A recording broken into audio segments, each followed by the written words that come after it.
British MP tulip সিদ্দিকের বিরুদ্ধে দুর্নীতির অভিযোগে একের পর এক তলবসহ দুদক যখন নানা আইনি পদক্ষেপ নিচ্ছে, তখন দুদকের কাজে সহযোগিতা না করে পাল্টা আইনজীবীর মাধ্যমে তদন্ত বন্ধের দাবি জানিয়ে চিঠি পাঠিয়েছেন টিউলিপ। চিঠিতে দাবি করেন, তার বিরুদ্ধে মিথ্যা দুর্নীতির অভিযোগ তুলে ব্রিটেনের রাজনীতিতে তাকে বিতর্কিত করার চেষ্টা করছে বাংলাদেশের দুর্নীতি দমন কমিশন। এ বিষয়ে মঙ্গলবার সাংবাদিকদের প্রশ্নের মুখোমুখি হন দুদক চেয়ারম্যান আব্দুল মোমিন। একজন এমপির বিরুদ্ধে দুর্নীতির মামলা হলে ব্রিটেনের রাজনীতি ভেঙে পড়বে এমন দাবি হাস্যকর বলে মন্তব্য করেন তিনি। যদি আমি তাকে ব্রিটেনের নাগরিকও ধরে নেই, ব্রিটেনের নাগরিকের বিরুদ্ধে একটা মামলা হলো আর তাতেই ব্রিটেনের সরকার, ব্রিটেনের রাজনীতি সব ধসে পড়বে, এটা কি হতে পারে?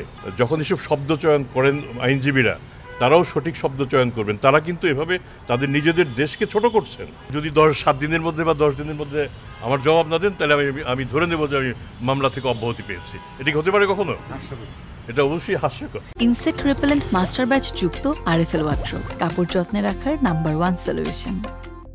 সংস্থাটির চেয়ারম্যান বলেন, বাংলাদেশি নাগরিক হিসেবেই দুর্নীতির তথ্য প্রমাণ পেয়ে আইনি পদক্ষেপ নেওয়া হয়েছে টিউলিপের বিরুদ্ধে।